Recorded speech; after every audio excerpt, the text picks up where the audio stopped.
Hello, Calvin Jones here with the Park Tool Company, here trying to make do with what we've got. We have an older bike that we're trying to upgrade a bit, make some changes, but the older bikes commonly came with, of course, the threaded steering column, and inside of it, what's called a quill stem. Threads on the outside, quill stem inserts on the inside.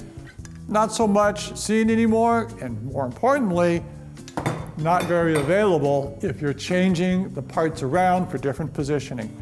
We want to upgrade this. We're going to get away from the drop racing bars. We're going to get something taller. What can you get nowadays? A lot more variety, threadless stems. So this is for the threadless steering column. Angles, much more available. Reach or length, much more available. So this is what you can find. It's what we could find. It's what we need to use. But it's not going to go on direct. We need help. Threadless are for this. This is threadless. Here, you're clamping around the column. The quill goes down inside. Threadless goes on the outside. This is not going to fit unless we get a simple adapter.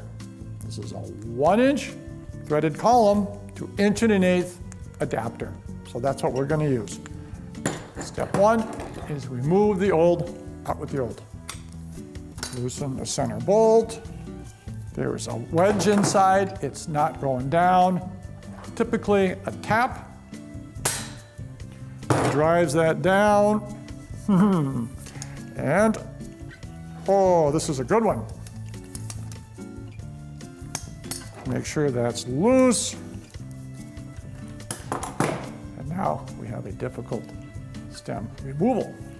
So I'm going to lower the bike.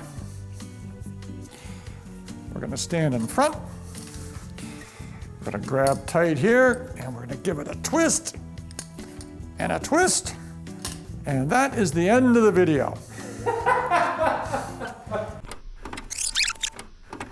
Jeez. As I was saying, this video is about difficult quill stem removal, or it is now. This one seems pretty tight. Something's going on inside of there. Before we can get an adapter or anything in, that's got to go. So wrestling up in the stand, not so good. We're going to get this thing down on the ground. That's step one. Could be something inside of here. It's probably some rust, but we're going to have a look. Let's pull off the top lock nut. We're going to free that up here. And sure enough, some corrosion here. Basically, the stuff building up in there is creating pressure. That's why it's tight now. So we're going to have to force that and free that. A little bit of oil is something to try. It's probably not going to help much, to be honest, but mostly it's going to be forcing it back and forth. Worst case scenario is surgery. Grab firmly, grab the wheel firmly, see if we can twist. And movement. Yes, movement, we have movement. Oh, happy day. It's good to check where your corrosion is because we want to see we're making upward progress, and we are. Progress still going on. And there is our corrosion. Again, it was a snug fit. That made it even tighter. We'll have to clean that out, and we're gonna continue to put it together with the adapter. So as I was saying, these are removed. We're done with them. Now, onto these. We've got nothing but air. That's where our adapter comes in. Different brands, different models. But what we're looking for is that 1-inch to 1.125" adapter. But as our industry always does, we're confused by numbers and measurements. This is not 1 inch. This is 1.125" here. So 28.6 here, 1.125", but 22.2, that's because that's what the inside is. That's the quill diameter. When we say 1 inch on a headset, it's the outside of the thread. So it's a 1-inch threaded headset to 1.125" threadless headset. adapter. That's what that is. So this is going to go in, we're going to secure it, and we're going to have our new stem in an upright position. So on this stem, this wedge rises up, up, up. It expands and jams. This is plenty of expansion here. That's what we use to hold it tight. We don't want that corrosion that we just had to clean out, which means we're going to use some grease inside of there or an anti-seize. Very good place to grease we're going to start with is under the head of that bolt. Grease on the threads here. And I want grease on that surface where the two slide. So again, grease here, bolt grease, the wedge is greased. Grease we want on the inside rather than the outside. We have to put this into the stem, and we do not want to contaminate with grease the clamping area. Inside we go. Very good.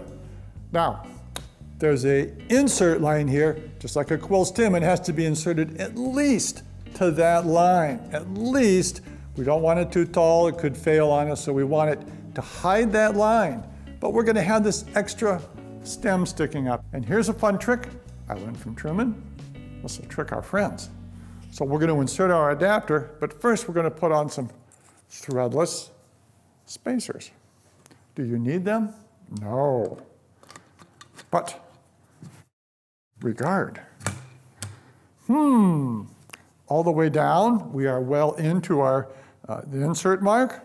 We're going to align. I'll be sure to align your logos correctly so your friends will say, where'd you get that cool threadless stem for your bike, man?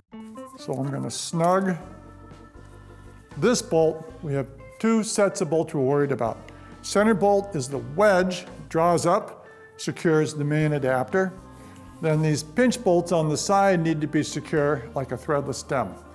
Bearing adjustment is still down on that lower nut like a threadless headset, but these are just for security. So I can align here, but I have to align twice. So I'm not going to worry about it too much. So this bolt should be secure. Typically 10 to 12 Newton meters is what we want here. So holding it correctly. Right there, that's great. That one's done. But you can see we are not secure. So now, take the bars, get them square to that front hub. They're gonna need to be secured. 2 pinch bolts typically. This larger bolt, 6 Newton meters each, typically will do the job. Good. One click does it. Have to play with the angle. We're straight. Quill is engaged. It kind of looks threadless if you don't really know them. We got more work to do on our beautiful new transition. Everything's coming up. Looks like we're going to have a bike eventually.